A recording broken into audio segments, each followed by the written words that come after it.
और आज श्रीशैलम का आशीर्वाद मिल रहा है। మిత్రులారా, ద్వాదశ జ్యోతిర్లింగ స్తోత్రంలో ఇలా చెప్పబడింది, సౌరాష్ట్రే సోమనాథం చ శ్రీశైలే మల్లికార్జునం. అంటే 12 జ్యోతిర్లింగాలలో మొట్టమొదటి సోమనాథుడైతే రెండవది మన మల్లికార్జునుడు. నా అదృష్టం ఏంటంటే దాదా సోమనాథుని భూమి అయిన గుజరాత్లో నేను జన్మించాను. అలాగే బాబా విశ్వనాథుని భూమి అయిన కాశీకి సేవ చేసే అవకాశం నాకు లభించింది.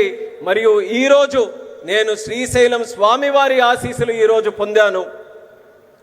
साथियों, श्रीशैलम में दर्शन के बाद मुझे शिवाजी स्फूर्ति केंद्र जाकर उन्हें श्रद्धांजलि अर्पित करने का अवसर मिला। मैं इस मंच से भी छत्रपति शिवाजी महाराज को नमन करता हूं। మిత్రులారా, శ్రీశైలం దర్శనం తర్వాత ఛత్రపతి శివాజీ స్ఫూర్తి కేంద్రాన్ని సందర్శించుకొని ఆయనకు నా శ్రద్ధాంజలి అర్పించుకునే అవకాశం కూడా లభించింది. ఈ వేదిక నుంచి మరొకసారి ఛత్రపతి శివాజీ మహారాజ్కి కూడా నా నివాళులు అర్పించుకుంటున్నాను. मैं अल्लमा प्रभु और अक्क महादेवी जैसे शिव भक्तों को भी प्रणाम करता हूं। मैं श्री उయ్యాలవాడ नरसिम्हा रेड्डी गारू और हरि सर्वोत्तम राव जैसे महान स्वतंत्र सेनानियों को श्रद्धापूर्वक नमन करता हूं।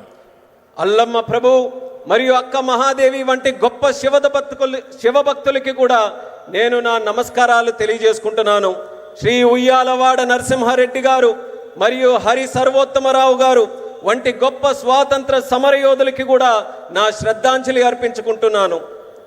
साथियों, हमारा आंध्र प्रदेश स्वाभिमान और संस्कृति की धरती है और साथ ही साइंस और इनोवेशन का सेंटर भी है। यहां असीमित संभावनाएं भी है और युवाओं का अनंत सामर्थ्य भी है। మిత్రులారా, మన ఆంధ్రప్రదేశ్ ఆత్మ గౌరవానికి మరియు సంస్కృతికి నిలయం. మరి ఇది సైన్స్కు ఇన్నోవేషన్కి కూడా ఒక కేంద్రం. ఇక్కడ అనంతమైన అవకాశాలు ఉన్నాయి మరియు ఇక్కడ యువతకి అపారమైనటువంటి శక్తి కూడా కలిగి ఉంది. आंध्र को अगर जरूरत थी तो सही विजन और सही नेतृत्व की जरूरत थी। आज चंद्रबाबू नायडू गारू और पवन कल्याण गारू के रूप में आंध्र के पास वो विजनरी लीडरशिप भी है और केंद्र सरकार का पूरा सहयोग भी है। ఆంధ్రాకి ఏదైనా అవసరం ఉంది అంటే ఒక సరైన విజన్ మరియు సరైన నాయకత్వం తాలూకు అవసరం ఉంది. నేడు చంద్రబాబు నాయుడు గారు మరియు పవన్ కళ్యాణ్ గారి రూపంలో ఆంధ్రాకి ఆ శక్తివంతమైనటువంటి నాయకత్వం ఉంది మరియు కేంద్ర ప్రభుత్వం తాలూకా పూర్తి మద్దతు కూడా లభిస్తుంది. साथियों, पिछले 16 महीनों में आंध्र प्रदेश में विकास की गाड़ी तेज गति से दौड़ रही है। डबल इंजन की सरकार में अभूतपूर्व प्रगति हो रही है। आज दिल्ली और अमरावती मिलकर तेज विकास की दिशा में आगे बढ़ रहे हैं। మిత్రులారా, గత 16 నెలల్లో ఆంధ్రప్రదేశ్లో అభివృద్ధి తాలూకా వాహనం శరవేగంగా కదులుతుంది. డబుల్ ఇంజిన్ ప్రభుత్వంలో రాష్ట్రం అపూర్వమైన ప్రగతి కూడా సాధిస్తుంది. నేడు ఢిల్లీ మరియు అమరావతి ఈ రెండు కలిసి వేగవంతంగా అభివృద్ధి వైపు ముందుకు సాగుతున్నాయి. और जैसा चंद्रबाबू ने कहा, इस तेज गति को देख करके मैं कह सकता हूं कि 2047 में आजादी के जब 100 साल होंगे, विकसित भारत होके रहेगा। చంద్రబాబు గారు చెప్పినట్టు నేను చెప్పగలను, 2047 నాటికి ఎప్పుడైతే భారతదేశం 100 సంవత్సరాలు స్వాతంత్రం సంపాదించుకుని తయారవుతుందో ఆ నాటికి ఖచ్చితంగా ఈ భారతదేశం వికసిత భారతదేశంగా తయారవుతుంది. अभी बाबू ने बहुत ही भावना के साथ अपने विचारों को व्यक्त किया, लेकिन मैं विश्वास से कहता हूं कि 21वीं सदी हिंदुस्तान की सदी होने वाली है। ఇప్పుడు 21वीं सदी 140 करोड़ हिंदुस्तानियों की सदी होने वाली है। ఇప్పుడు బాబు గారు ఎంతో ఆవేదనతో భావాలతో మాట్లాడారు. అదే రకంగా నేను కూడా చెప్పగలను, ఈ 21వ శతాబ్దం భారతదేశం తాలూకా శతాబ్దం. ఈ 21వ శతాబ్దం భారతీయులు 140 కోట్ల భారతీయుల తాలూకా శతాబ్దం ఇది. साथियों, आज भी यहां सड़क, बिजली, रेलवे, हाईवे और व्यापार से जुड़े कई प्रोजेक्ट्स का उद्घाटन और शिलान्यास किया गया है। ये प्रोजेक्ट्स राज्य में कनेक्टिविटी को मजबूत करेंगे, इंडस्ट्री को बढ़ावा देंगे और लोगों के जीवन को आसान बनाएंगे।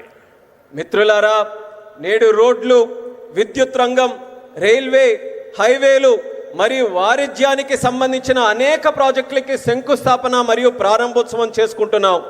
ఈ ప్రాజెక్టుల వల్ల రాష్ట్రంలో కనెక్టివిటీ బలోపేతం అవుతుంది మరియు పరిశ్రమలకి ఊతమిస్తూ మరియు ప్రజల జీవితాన్ని కూడా సులభం చేసే అవకాశం కల్పిస్తుంది. इन परियोजनाओं से करनूल और आसपास के इलाकों को बहुत फायदा मिलेगा। मैं इन परियोजनाओं के लिए राज्य के सभी लोगों को बधाई देता हूं। ఈ ప్రాజెక్టుల వల్ల కర్నూలు మరియు పరిసర ప్రాంతాలకు ఎంతో ప్రయోజనం చేకూరుతుంది. ఈ ప్రాజెక్టుల కోసం రాష్ట్ర ప్రజలందరికీ కూడా మరొక్కసారి నా తాలూకా అభినందనలు తెలియజేసుకుంటున్నాను. साथियों, किसी भी देश और राज्य विकास के लिए एनर्जी सिक्योरिटी बहुत जरूरी है। आज यहां बिजली के क्षेत्र में अराउंड 3000 करोड़ रुपीस का ट्रांसमिशन प्रोजेक्ट शुरू हुआ है। इससे देश की एनर्जी कैपेसिटी और बढ़ेगी। మిత్రులారా, ఏ దేశమైనా రాష్ట్రమైనా అభివృద్ధి చెందాలనంటే ఇంధన భద్రత చాలా కీలకం. నేడు విద్యుత్ రంగంలో కూడా దాదాపు 3000 కోట్ల రూపాయలు విలువైన ట్రాన్స్మిషన్ ప్రాజెక్టులు కూడా మనం ప్రారంభించుకుంటున్నాం. దీని ద్వారా దేశం తాలూకా ఇంధన సామర్థ్యం కూడా మరింత పెరగబోతుంది. साथियों, तेज विकास के बीच हमें पुरानी स्थितियों को भी भूलना नहीं है।